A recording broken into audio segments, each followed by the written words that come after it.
بسم اللہ الرحمن الرحیم۔ السلام علیکم دوستو۔ خواب میں سانپ دیکھنا۔ خواب میں سانپ دیکھنے کی تعبیر مالدار دشمن ہے۔ اگر گھر میں سانپ گھس جائے تو اس سے مراد یہ ہے کہ دشمن اس سے فریب کرے گا۔ اگر وہ اسے مار دے تو وہ دشمن پر غالب آ جائے گا۔ اگر سانپ کو بستر کے اوپر مار دے تو اس سے مراد یہ ہے کہ اس کی بیوی فوت ہو جائے گی۔ اگر گھر سانپوں سے بھر جائے اور ان سے خوفزدہ بھی نہ ہو تو اس کی تعبیر یہ ہے کہ وہ اپنے گھر میں مسلمانوں کے دشمن اور اہل بدعت کو دیکھے گا۔ اگر مردہ سانپ نظر آئے تو اس سے مراد یہ ہے کہ اللہ تعالیٰ اس آدمی کے دشمن کو بلا مشقت ختم کر دے گا۔ اگر سانپ گھر کے اندر بھی آ رہے ہوں اور باہر بھی جا رہے ہو اور وہ تکلیف بھی نہ دے تو اس سے مراد کہ اس کے عزیز و اقارب دشمن ہے۔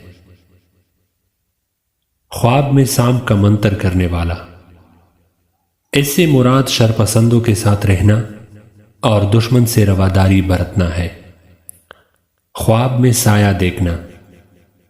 موسم گرما میں خواب میں سایہ دیکھنے سے مراد آرام، ذاتی مفاد اور شان و شوکت ہے۔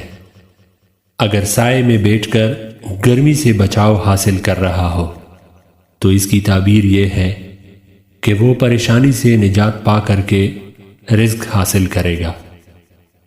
عورت کو سایہ نظر آئے تو اس سے مراد اس کا خاوند ہے۔ اگر بے خاوند عورت سائے میں بیٹھ جائے تو اس سے مراد یہ ہے کہ وہ شادی کرے گی۔ اگر کوئی شخص سائے میں بیٹھ کر ٹھنڈک محسوس کرے پھر دھوپ میں چلا جائے تو اس کی تعبیر یہ ہے کہ اس کی غریبی ختم ہو جائے گی۔ خواب میں سبز گھاس دیکھنا۔ اس کی تعبیر دینی اصلاح اور بہتری ہے۔ اگر لوگ گھاس کو ہاتھ میں لیے ہوئے ہو تو اس سے مراد رواں سال کی خوشحالی ہے۔ اگر غریب آدمی گھاس اکٹھی کر رہا ہو یا اسے کھا رہا ہو تو اس کی تعبیر یہ ہے کہ وہ دولت مند بن جائے گا۔